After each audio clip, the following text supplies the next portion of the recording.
الحمد لله الذي خلق الأفلاك والأرضين والصلاة والسلام على سيد الأنبياء والمرسلين وعلى آله وأصحابه وأزواجه وعلماء أمته وأولياء ملته أجمعين. أما بعد فأعوذ بالله من الشيطان الرجيم. بسم الله الرحمن الرحيم. إن قارون كان من قوم موسى فبغى عليهم وآتيناه من الكنوز ما إن مفاتحه لتنوء بالعصبة أولي القوة إذ قال له قومه لا تفرح إن الله لا يحب الفرحين إلى آخر الآية. صدق الله العظيم وبلغنا رسولنا الأمين الكريم ونحن على ذلك لمن الشاهدين والشاكرين والحمد لله رب العالمين. نیت کے تعلق سے اس سے پہلے گفتگو ہوئی، اس کو نہ دہراتے ہوئے اس سے پہلے جو بیان ہوا آپ ہمیشہ اسے یاد رکھیں، وہ ذہن میں حاضر رکھیں. آگے ہم بڑھتے ہیں نیت کے تعلق سے. بات یہ ہوئی تھی کہ دنیا کا مال اگر متاع ہم چاہیں گے، دنیا کی عزت چاہیں گے، دنیا کی زیب و زیبائش چاہیں گے اور کوئی نیک عمل کر رہے ہیں تو وہ برباد ہو جائے گا. آپ دیکھیں اسی ارادہ، دل کا جو ارادہ ہوتا ہے، دل کی جو خواہشات ہوتی ہے، جو دل کی نیت ہوتی ہے، اس کے تعلق سے ایک اور آیت کریمہ. قارون اکثر لوگ جانتے ہیں. قارون تھا کون؟ حضرت موسیٰ علیہ السلام کے چچا یزہر، ان کا لڑکا قارون. یہ ایک روایت ہے، یعنی موسیٰ علیہ السلام کے چچا زاد بھائی. اچھا، قارون بڑا خوبصورت تھا، بہت حسین و جمیل تھا، خوبصورتی تھی اس کے بدن میں، لیکن بہت غریب تھا اور وہ تورات لکھا کرتا تھا.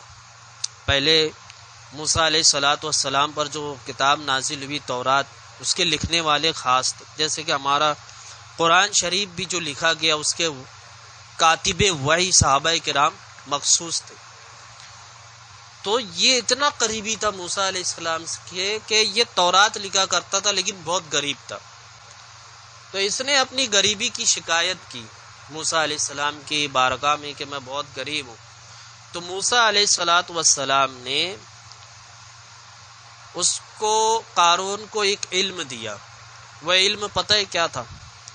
وہ علم تھا کیمسٹری کا، کیمیکل. اس وقت کیمیکل کا وہ علوم جو آج شاید کسی کیمسٹری کو جاننے والے کے پاس ہو، مجھے تو لگتا ہے کہ ہوگا ہی نہیں. کیمیکل کا وہ علم قارون کو دیا موسیٰ علیہ السلام نے. کیا علم تھا؟ کہ چند طرح کی جڑی بوٹیاں ہوتی تھی، ان جڑی بوٹیوں کی وہ لا کر کے رانچ کے اوپر وہ کس طریقے سے وہ کیمیکل کرتا تھا، وہ سونا بن جاتا تھا. اور دوسری کسی چیز پر وہ جڑی بوٹیوں کو ملا کر کے اس کا مکسر کر کے استعمال کرتا تھا تو وہ چیز چاندی ہو جاتی تھی. پیور چاندی، پیور سونا، خالص چاندی، خالص سونا ہو جاتا تھا.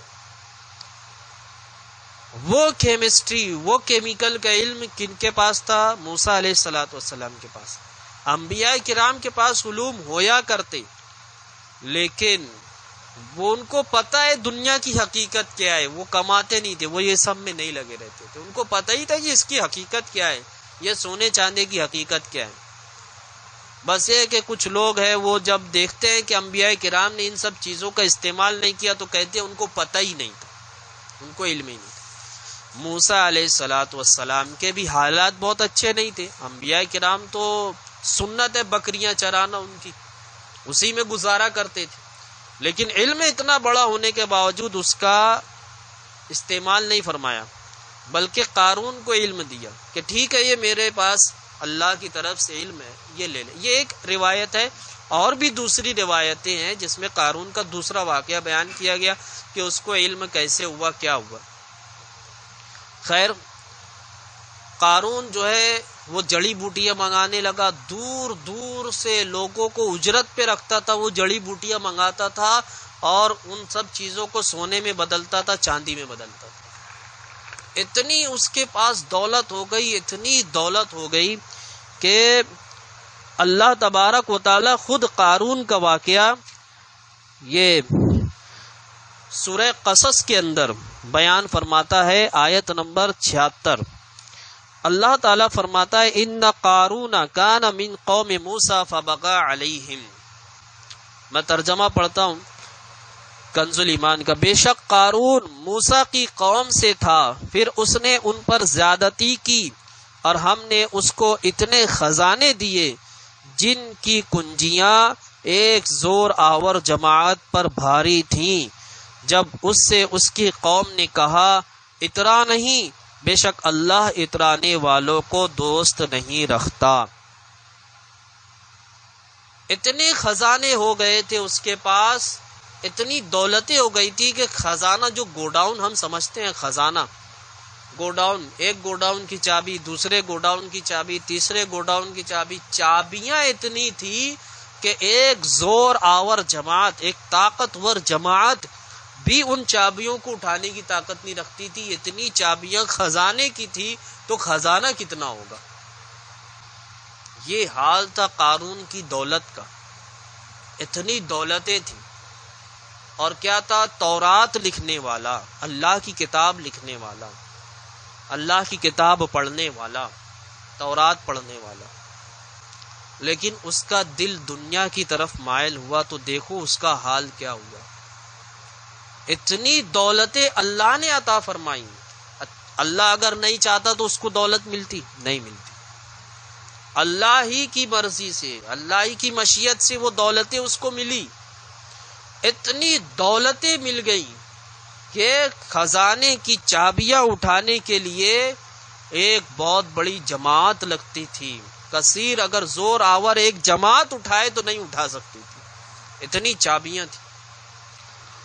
تو ایک دن اس نے کیا کیا، اپنی دولت دکھانے کے لیے بالکل سفید خچر پر، بہت قیمتی خچر، اس کو سجا کر کے، اس میں جیسے بھی سجانا تھا، بھائی زین سونے کی تو یہ سونے کا، تو وہ ہیرے جواہرات کے، کوڑا اس کا وغیرہ جو بھی وہ اپنی، جب اتنی دولت تھی تو وہ تو دروازہ بھی سونے کا تو چاندی کا سب بنا کے رکھا ہوا تھا جو بھی تھا اس کا۔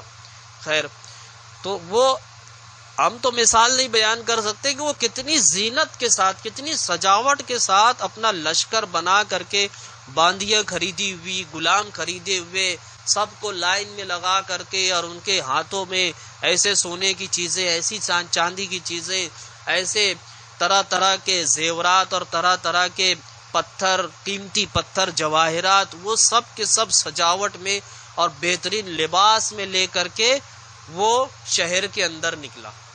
لوگ دیکھے کہ میرے پاس کتنی طاقت ہے، کتنی دولت ہے، بہت دولت تھی اس کے پاس، بہت دولت تھی۔ اس دولت اور اس کو دکھانے کے لیے وہ لوگوں کے درمیان نکلا، تو لوگ اس کو پہلے بھی تنبیہ کیا کرتے تھے کہ تو تکبر مت کر، کہتے تھے وَابْتَغِ فِيمَا آتَاكَ اللَّهُ الدَّارَ الْآخِرَةَ وَلَا تَنْسَ نَصِيبَكَ مِنَ الدُّنْيَا وَأَحْسِنْ كَمَا أَحْسَنَ اللَّهُ إِلَيْكَ وَلَا تَبْغِ الْفَسَادَ فِي الْأَرْضِ إِنَّ اللَّهَ لَا يُحِبُّ الْمُفْسِدِينَ۔ لوگ کہتے تھے اور جو مال تجھے اللہ نے دیا ہے اس سے آخرت کا گھر طلب کر اور دنیا میں اپنا حصہ نہ بھول، اور احسان کر جیسا کہ اللہ نے تجھ پر احسان کیا، اور زمین میں فساد نہ چاہ، بے شک اللہ فسادیوں کو دوست نہیں رکھتا۔ قال انما اوتیته على علم عندي اولم يعلم ان الله قد اهلك من قبله من القرون من هو اشد منه قوة واكثر جمعا ولا يسأل عن ذنوبهم المجرمون۔ بولا یہ تو مجھے ایک علم سے ملا ہے جو میرے پاس ہے، اور کیا اس سے یہ نہیں معلوم کہ اللہ نے اس سے پہلے وہ سنگتیں، وہ قومیں ہلاک فرما دی جس کی قوتیں اس سے سخت تھیں، اور جمع اس سے زیادہ، اور مجرموں سے ان کے گناہوں کی پوچھ نہیں۔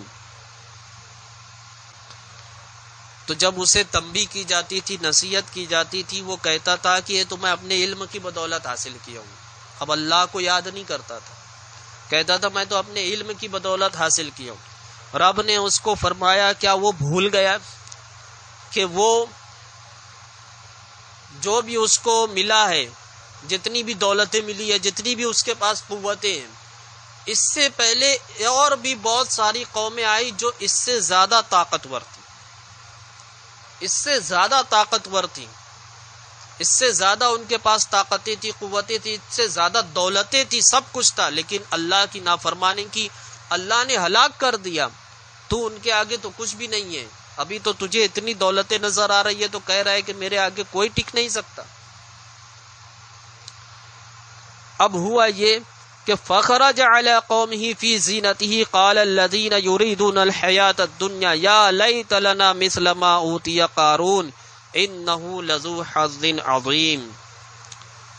تو وہ اپنی زینت میں قوم کے درمیان نکلا، اپنی آرائش میں، بولے وہ جو دنیا کی زندگی چاہتے ہیں، کسی طرح ہم کو بھی ایسا ملتا جیسا قارون کو ملا، بے شک اس کا بڑا نصیب ہے۔ تو جن کی دنیا کا ارادہ تھا، ان لوگوں نے اس کو دیکھ کے کہا کہ کاش ہم کو بھی یہ ملتا، کاش ہم کو بھی یہ ملتا۔ وقال الذین اوتوا العلم ویلکم ثواب اللہ خیر لمن آمن وعمل صالحا ولا یلقاها الا الصابرون۔ اور بولے وہ جنہیں علم دیا گیا، خرابی ہو تمہاری، اللہ کا ثواب بہتر اس کے لیے جو ایمان لائے اور اچھے کام کرے، اور یہ انہی کو ملتا ہے جو صبر والے ہیں، جو صبر والے ہیں یہ چیز انہی کو ملتی ہے۔ تو ایک گروہ کیا تمنا کر رہا تھا؟ ایک گروہ چاہ رہا تھا کہ کاش جو قارون کو ملا ہے، جیسا ملا ہے ویسا ہم کو بھی ملے۔ لیکن دوسرا گروہ جس کی نظر وہاں تک تھی جہاں تک کہ اس گروہ کی نہیں تھی، جو دنیا کی زندگی چاہتا تھا، انہوں نے کہا کہ تباہی ہو، بربادی ہو۔ کیا تم وہ چاہتے ہو جو قارون کو ملا؟ کیا دیکھتے نہیں کہ قارون تو باغی ہو چکا ہے، قارون تو نافرمان ہو چکا ہے، قارون کو اس کی دولت نے تباہ کر دیا ہے، اور تم بھی وہی چاہتے ہو کہ تمہیں بھی وہ دولت ملے اور تم بھی تباہ ہو جاؤ، تم بھی برباد ہو جاؤ، تمہاری نیت یہ ہے۔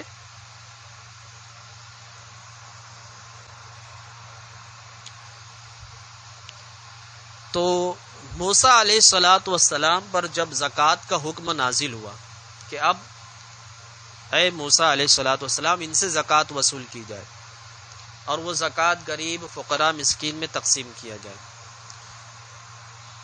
تو زکوٰۃ فرض ہو گئی۔ اب جو بھی اس وقت کا حساب تھا، تب موسیٰ علیہ السلام ہر ایک کے پاس پیغام پہنچا دیے۔ ہر ایک ان کا دن خاص تھا جس میں وہ سب کو جمع کر کے اللہ کا پیغام بیان کرتے تھے، اللہ کے احکامات کو بیان فرماتے تھے۔ تو انہوں نے بیان فرما دیا، سب کے پاس خبر چلی گئی کہ اب زکوٰۃ دینا ہے، مالدار ہیں تو زکوٰۃ دینا ہے۔ اب قارون کے پاس بھی یہی تھا کہ اب اسے بھی زکوٰۃ کا حکم دیا جائے۔ موسیٰ علیہ السلام قارون کو خاص طور پہ زکوٰۃ کا حکم دیا کہ زکوٰۃ دینی ہے۔ تو اس نے کہا ٹھیک ہے، کتنی دینی ہے؟ کہا تم اتنی دے دو۔ کہا بہت زیادہ ہو جا رہی ہے۔ اس نے حساب لگایا جب کہ میں اتنی دوں گا تو بہت زیادہ مال نکالنا پڑے گا، بہت ہی زیادہ نکالنا پڑے گا۔ جس کے پاس 1 کروڑ ہے تو اس کو تو 2.5 لاکھ روپیہ زکوٰۃ نکالنی پڑیں گی۔ تو اس کو 2.5 لاکھ نظر آ رہے، یہ نہیں نظر آ رہا ہے کہ 1 کروڑ تو ہے بھی میرے پاس، یہ نہیں نظر آ رہا ہے۔ جس کے پاس 2 کروڑ ہوگا اس کو تو 5 لاکھ نکالنی پڑے گی۔ 5 لاکھ روپے زکوٰۃ بس یوں ہی دینا پڑے گا، وہ بھی غریب کو ڈھونڈ کر کے، فقراء مسکین کو دینا پڑے گا۔ تو قارون نے کہا کہ بہت زیادہ ہو جا رہا ہے۔ تو ایک مثال کے طور پر جو بھی موسیٰ علیہ السلام نے بیان کیا، ایک آپ لوگ کو سمجھانے کے لیے کہ یوں ہوا کہ اس سے کہا گیا ٹھیک ہے تو ایسا کر 1000 روپے پہ 100 روپیہ دے. اس نے کہا 2000 پہ 100 روپے. اس نے کہا حساب لگایا بہت ہو رہا ہے ابھی بھی 3000 پہ 100 روپے. نہیں مان رہا تھا.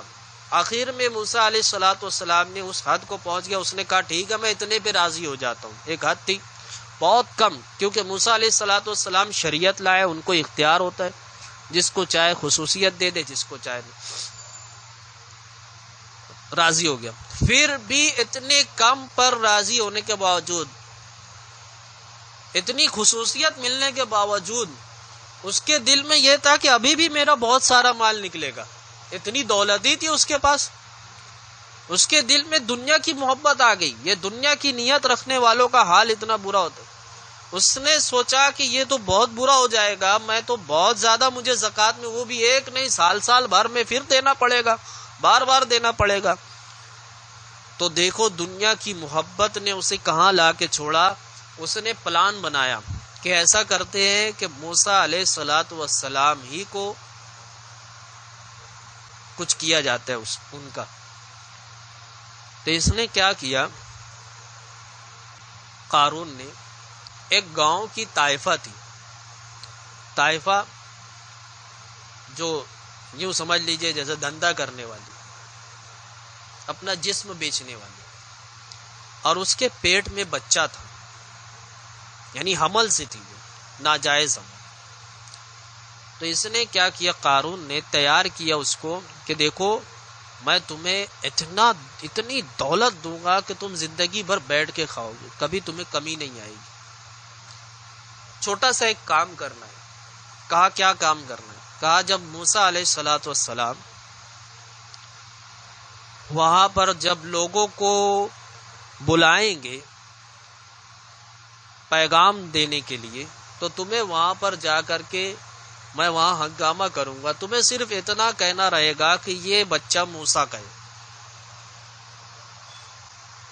یہ بچہ موسیٰ کا ہے، یہ الزام لگانا ہو، تاکہ موسیٰ علیہ السلام پر جب یہ الزام آئے گا کہ وہ زنا کرتے ہیں تو ان کی ساری عزت ختم ہو جائے گی. لوگ ان کو سزا دینے پہ تلیں گے، اور سزا دیں گے تو پھر ختم کر دیں گے. کیوں؟ کیونکہ اس نے ایسا ماحول کر لیا تھا، پورا پلان کر لیا تھا. پلان کیا تھا؟ موسیٰ علیہ السلام نے سب کو جمع کیا، جو جمع کرنے کا وقت ہوتا تھا. آپ نے بیان شروع کیا. بیان کرتے کرتے آپ یہاں پر پہنچے، فرمانے لگے کہ جو زنا کرے گا اور وہ شادی شدہ ہوگا تو اسے پتھر مار کے ختم کر دیا جائے گا، اسے ہلاک کیا جائے گا. تو قارون کھڑا ہو گیا. کہا اگر آپ یہ کام کریں تو نبی کی شان میں گستاخی شروع کی. اگر آپ یہ کام کریں تو موسیٰ علیہ السلام نے فرمایا اگر اللہ نہ کرے، اگر میں بھی اس کام میں ملوث ہوا تو مجھ پر بھی وہی حکم عائد ہوگا کہ مجھے بھی ہلاک کیا جائے. قارون نے کہا اچھا ٹھیک ہے، ہمارے یہاں پر ایک ہے، وہ کہتی ہے کہ آپ نے اس کے ساتھ یہ کام کیے. موسیٰ علیہ السلام غضب میں آ گئے، جلال میں آ گئے. ایسے کیسے؟ کہا اس کو بلائیں. اس عورت کو قارون نے لے کے آیا. قارون لے کر آیا، کھڑا کیا. موسیٰ علیہ السلام نے فرمایا کہ تجھے قسم ہے اس کی جس نے تورات دی، تجھے قسم ہے اس کی جس نے مجھے رسول بنا کر بھیجا، سچ بتا. کیا بات ہے؟ جب اتنی قسمیں موسیٰ علیہ السلام نے جلال کے ساتھ گنائی، اس عورت کا دل بدل گیا. وہ کانپنے لگی کہ ایسے رب کے رسول کے خلاف اگر میں کچھ بول دوں تو میرا کیا حال ہوگا، اور وہ بھی جھوٹ بول دو. وہ سارا کی سارا مجمع میں بیان کر دی کہ میرے پاس قارون آیا تھا اور اس نے کہا تھا کہ موسیٰ پہ الزام لگانا ہے علیہ السلام. پورے مجمع میں، بھرے مجمع میں کہہ دیا. حضرت موسیٰ علیہ السلام شکر کے طور پر، شکرانے کے طور پر فوراً وہیں پر رب ذوالجلال والاکرام کو سجدہ کرنے میں چلے گئے. سجدہ کیا آپ نے. اللہ تیرا شکر ہے، اتنی بڑی بے عزتی سے تو نے بچایا، تو ہی دلوں کو پھیرنے والا ہے، تیرا شکر ہے. وہیں پر سجدہ کیا اور دعا کرنے لگے، اے اللہ جیسے تو نے مجھے فرعون کے پاس بھیجا تھا مجھے قارون کی طرف بھیج. جیسے فرعون کے پاس بھیجا تھا رسول بنا کر کے، قارون کی طرف بھی ویسا ہی بنا کر کے بھیج کہ اگر میرا نہ مانے تو پھر اس پر عذاب آئے. بات دیکھو کہاں سے تھی کہ قارون تورات لکھنے والا، اللہ کی کتاب لکھنے والا، تورات پڑھنے والا، موسیٰ علیہ السلام کے قریب رہنے والا. آج ہمیں اگر کسی ولی کی صحبت مل جائے تو پھر کیا سوچیں گے ہم کہ ہمارا کیا ہمارا بن جائے گا. یہ تو نبی، وہ بھی ایسے نبی جن کو بہت فضیلت ملی ہے، اللہ سے کلام کرنے کی فضیلت ملی ہے، دوسرے نبی کو نہیں ملی. اکثر انبیاء کرام کو یہ فضیلت نہیں ملی. ہمارے رسول علیہ السلام کو ملی وہ الگ، ان کے علاوہ دوسرے بھی انبیاء ہوئے، ہر ایک کو ایک دوسرے سے فضیلت ملی. موسیٰ علیہ السلام کو کلیم اللہ کا لقب ملا. ایسے نبی کے پاس رہنے والے کا حال اتنا خراب کیوں ہو رہا ہے؟ صرف اور صرف ایک ہی غلطی کی تھی، اس نے دل میں اپنے دنیا کی محبت بسا لی تھی. بس یارو، دنیا کی محبت اتنا تباہ کر دیتی ہے آدمی کو، اتنا تباہ کر دیتی ہے. اللہ نہ کرے آج یہ محفل لگی ہوئی ہے، بول رہا ہوں، سب کچھ بتا رہا ہوں، بہت اچھا چل رہا ہے، اور لوگ سوچتے ہوں گے کہ بہت اچھے آدمی ہے حضرت تو، اور خدا نہ کرے اگر اس حضرت کے دل میں بھی دنیا کی محبت آ گئی نا، یہ سارا کی سارا رائگا ہو جائے گا. یہ ہے دنیا کی محبت، جس محبت کی وجہ سے آدمی اسلام کے حکم کو چھوڑتا ہے. قارون نے کیا کیا تھا؟ اسلام کے حکم کو چھوڑنا شروع کر دیا تھا.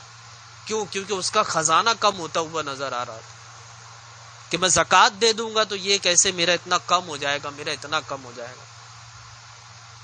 ایک وہ بندہ جو نبی کی صحبت میں رہنے والا ہے، دنیا کی محبت میں آ گیا تو اس کا اتنا برا حال ہو گیا ہے کہ وہ نبی کے گستاخی کر رہا ہے، نبی پر جھوٹا الزام لگا رہا ہے. ہم جن کو کسی کی صحبت نہیں ملی، اور نبی تو ملے گی نہیں، اب نبی کی صحبت ولی کی بھی نہیں ملتی ہے، اور ہم تو دنیا کی محبت میں کتنا اللہ کا حکم چھوڑتے ہیں، کتنا. ہم خود اپنے اوپر غور کریں. میں کیا سب کے گھر کی مثال لے کے بیٹھوں، کیا بتاؤں؟ ہر ایک اپنا حساب کرے، اپنا انحصار کرے کہ ہم کیا کرتے ہیں صبح سے لے کر شام تک. ہم نے کتنا اللہ واسطے کام کرتے ہیں اور کتنا کام غیر اللہ کے واسطے کرتے ہیں، یہ تو الگ بات ہو گئی. پھر یہ حساب کرنا ہے کہ ہم نے کتنا کام اللہ کے لیے کرا اور دنیا چھوڑ دی، اور کتنے کام دنیا کے لیے کیے اور دنیا کی محبت میں ہم نے اللہ کا کام چھوڑ دیا، اس کے رسول کی اطاعت چھوڑ دی. اس کا حساب کون کرے گا؟ آج ہی کے دن کا اگر ہم حساب لگا لینا، آج ہی کے دن میں ہمیں کتنے کام مل جائیں گے ایسے کہ دنیا کے لیے ہم وہاں پر بیٹھے رہے، چبوترے پر بیٹھے رہے، چوک پہ بیٹھے رہے، گھر والوں کے ساتھ بات کرتے ہوئے بیٹھے رہے، دوستوں میں بات کرتے ہوئے بیٹھے رہے، لیکن نماز نہیں پڑھی، دنیا کے لیے نماز چھوڑ دی. یہ تو ابھی الگ بات ہے کہ کمانے کے لیے ہم نے کتنا چھوڑ کے رکھا ہے، کمانے کے لیے کتنا چھوڑ کے رکھا ہے ہم نے. ایک دل لگتی ہوئی بات ابھی یاد آ گئی تو میں ابھی بتا دیتا ہوں. لوگ رمضان المبارک میں یہ تیاری کرتے ہیں کہ عید بہترین گزر جائے، عید کے ایام ایک دم اچھے سے گزر جائیں، بھلے سے گزر جائیں، کوئی کی چیز کی کمی نہ ہو، کسی قسم کی کمی نہ ہو، نہ پیسے کی کمی ہو، نہ کپڑے کی کمی ہو، نہ کسی خوشی کی کمی ہو، ہر ایک چیز مہیا ہو. اس کے لیے پورا رمضان المبارک تیاری کرتے ہیں. اور کیا تیاری کرتے ہیں؟ کماتے ہیں، خوب پیسے کماتے ہو. کس کے لیے؟ کس کام کے لیے؟ کیا عید ایسے گزارنے کا حکم اللہ تعالیٰ نے دیا ہے؟ آپ بتائیں. عید کے دن نیا کپڑا پہننے کا حکم رسول اللہ صلی اللہ علیہ وسلم نے دیا ہے؟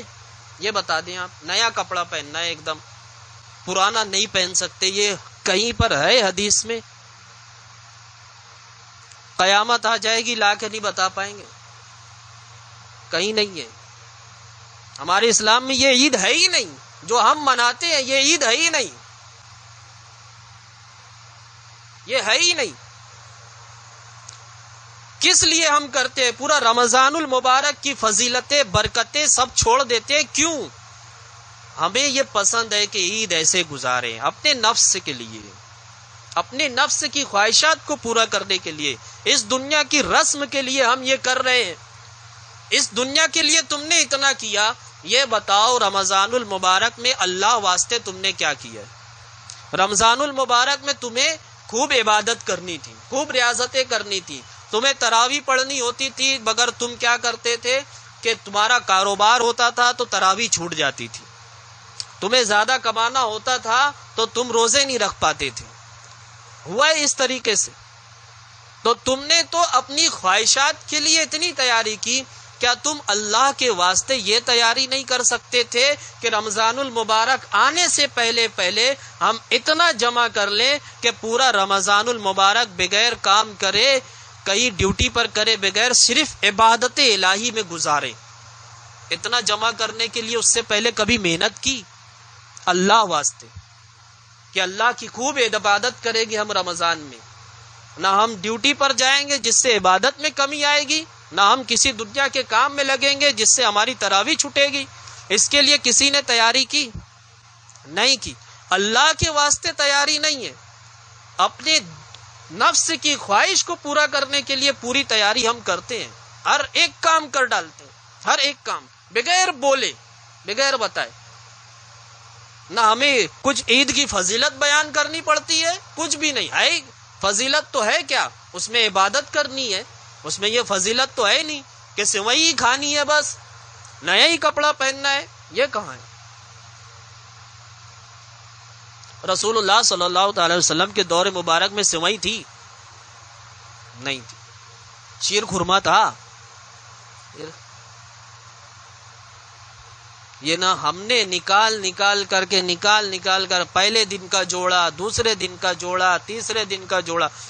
اس وقت یہ جو لاک ڈاؤن کے حالات چل رہے ہیں اس میں بھی لوگ اسی میں لگے ہوئے ہیں.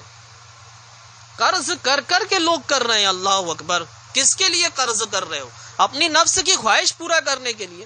بندے تو نے کبھی اس کے لیے قرض کیا کہ یار میرا کام کم ہو جاتا ہے، روزہ رکھتا ہوں، کم پڑ جاتا ہے، لیکن میں عبادت نہیں چھوڑوں گا، میں عبادت پوری کروں گا، کام کم ہو جائے گا چلے گا. اس کے لیے کبھی کوئی قرض لیا ہے؟ نہیں لیا بندے، نہیں لیا. تو اس دنیا میں کر کیا رہا ہے؟ کیا کر رہا ہے؟ کس کے لیے آیا ہے اس دنیا میں؟ تو یاد رکھیں، ایسے جو دنیا کی محبت کرنے والے ہیں، دنیا سے محبت رکھنے والے ہیں، اس سے لگاؤ رکھنے والے ہیں، جو اللہ اس کے رسول کا حکم چھوڑ دیتے ہیں، ان کا پھر کیا حال ہوتا ہے. موسیٰ علیہ الصلوۃ والسلام نے دعا مانگی کہ مجھے قارون کی طرف ویسے ہی بھیج جیسے فرعون کی طرف بھیجا تھا. اللہ تبارک و تعالیٰ نے فرمایا ٹھیک ہے میں نے بھیجا. موسیٰ علیہ الصلوۃ والسلام نے ارشاد فرمایا زمین اس کو پکڑ لے. اللہ تعالیٰ نے زمین موسیٰ علیہ السلام کے اختیار میں دے دی تھی. زمین کو جو حکم دیں گے وہ کرے گی.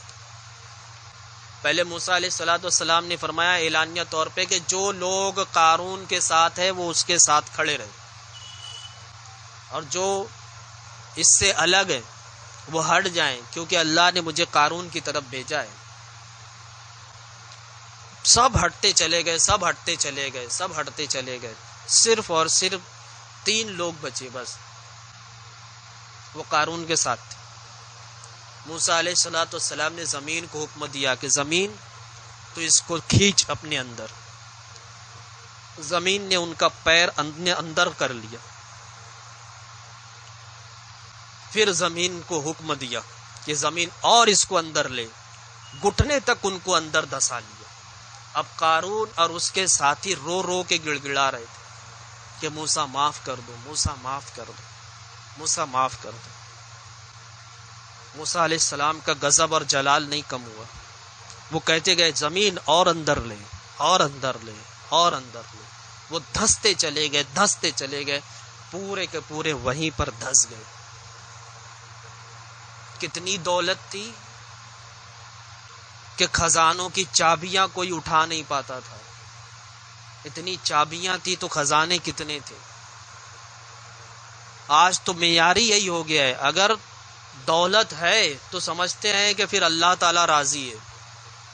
اگر ایسا رہتا کہ دولت جس کے پاس ہوتی ہے اللہ اس سے راضی رہتا ہے تو قارون کو عذاب نہیں آتا، قارون کو عذاب نہیں آتا۔ آج تو معیار یہ بنا لیا گیا کہ جس کے پاس دولت نہیں ہے تو اللہ تعالیٰ یعنی اس سے ناراض ہے، اس پر اتنی مصیبت ڈال رہا ہے، تو پھر نبی علیہ الصلوۃ والسلام کے بارے میں کیا کہیں گے؟ ان کے تو کاشانہ اقدس میں یہ حال ہوتے تو جو پہلے بتائے گئے، چولہا تک نہیں جلتا تھا، تو کیا اللہ تعالیٰ ناراض رہتا تھا رحمت للعالمین صلی اللہ علیہ وسلم سے؟ کہ مصیبت ہی مصیبتیں ملتی تھی۔ ارے دولت تو اور انسان کو تباہ کر دیتی ہے، الا ماشاء اللہ، جن کو اللہ محفوظ رکھ لے۔ یہ نہیں ہے کہ دولت ہے تو بس سمجھ لو کہ کامیاب ہے۔ اللہ تبارک و تعالیٰ فرماتا ہے فَخَسَفْنَا بِهِ وَبِدَارِهِ الْأَرْضَ فَمَا كَانَ لَهُ مِنْ فِئَةٍ يَنْصُرُونَهُ مِنْ دُونِ اللَّهِ وَمَا كَانَ مِنَ الْمُنْتَصِرِينَ، تو ہم نے اسے اور اس کے گھر کو زمین میں دھسا دیا تو اس کے پاس کوئی جماعت نہ تھی کہ اللہ سے بچانے میں اس کی مدد کرے، اور نہ وہ بدلہ لے سکا۔ آج تو بہت دولت ہے تو سوچتے ہیں کوئی بھی بیماری لگ جائے گی ہم علاج کروا لیں گے، بہت دولت ہے۔ یاد رکھنا جب اللہ کی پکڑ ہوگی تو کون بچانے آئے گا؟ قارون کے پاس اتنی دولت تھی، اتنے غلام تھے، اتنی باندیاں تھیں، رب فرماتا ہے جب ہم نے اسے دھسایا کوئی آیا ہی نہیں بچانے کے لیے، کوئی آیا ہی نہیں۔ اور اس کے گھر کو بھی دھسا دیا، اس کے جتنے خزانے تھے۔ اصل میں جب موسیٰ علیہ الصلوۃ والسلام نے قارون پر یہ غضب کیا اور اس کو سزا دی، وہ سارے کے سارے دھس گئے، تو دوسرے جو عوام تھی وہ کہنے لگی کہ ارے موسیٰ نے اس لیے قارون کو مارے نا تاکہ اس کے سارے خزانے اب ان کے ہو جائیں گے، کیونکہ یہی تو خاندان میں بچے ہیں۔ یہ پبلک، یہ عوام تو کسی کو نہیں چھوڑی، ہمیں کیا چھوڑے گی؟ یہ عوام اب یہ اعتراض کر رہے، کہہ رہے کہ قارون کو اس لیے مار دیا نا تاکہ اس کے سارے خزانے اب ان کے ہو جائیں گے۔ تو جب یہ خبر پہنچی موسیٰ علیہ الصلوۃ والسلام کو تو موسیٰ علیہ السلام نے فرمایا زمین کو کہ اے زمین اس کے جتنے خزانے اپنے اندر لے لے۔ زمین نے سارے خزانے اندر کھینچ لیے، سارے خزانے اندر کھینچ لیے۔ اور تورات میں لکھا ہوا تھا، تورات میں یہ بات بتا دی گئی تھی کہ جب میرا آخری پیغمبر آئے گا تو ان کے ایک ساتھی قارون کے خزانے تک پہنچیں گے۔ اور ہوا ایسی، ایک صحابی رسول ان کی اونٹنی گم ہو گئی تھی، رات کا وقت تھا، ڈھونڈتے ڈھونڈتے ڈھونڈتے ڈھونڈتے ڈھونڈتے ڈھونڈتے مل ہی نہیں رہی تھی، کہاں نکل گئے ان کو بھی راستے سمجھ میں نہیں آ رہے تھے، اور وہ قارون کے خزانے تک چلے گئے۔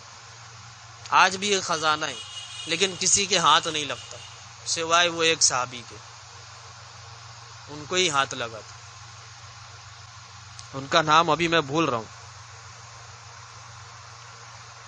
وَأَصْبَحَ الَّذِينَ تَمَنَّوْا مَكَانَهُ بِالْأَمْسِ يَقُولُونَ وَيْكَأَنَّ اللَّهَ يَبْسُطُ الرِّزْقَ لِمَن يَشَاءُ مِنْ عِبَادِهِ وَيَقْدِرُ لَوْلَا أَمَّنَّ اللَّهُ عَلَيْنَا لَخَسَفَ بِنَا وَيْكَأَنَّهُ لَا يُفْلِحُ الْكَافِرُونَ۔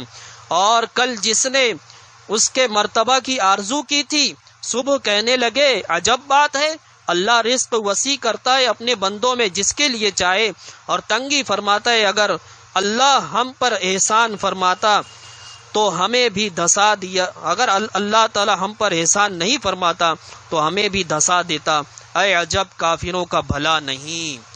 تو جو لوگ بڑی دولت کی تمنا کر رہے تھے، قارون کا جب حال دیکھا، اس پر عذاب دیکھا، تو سب کہنے لگے کہ عجیب بات ہے کہ اللہ تعالیٰ جس کے لیے چاہے دنیا کی دولت کر دے.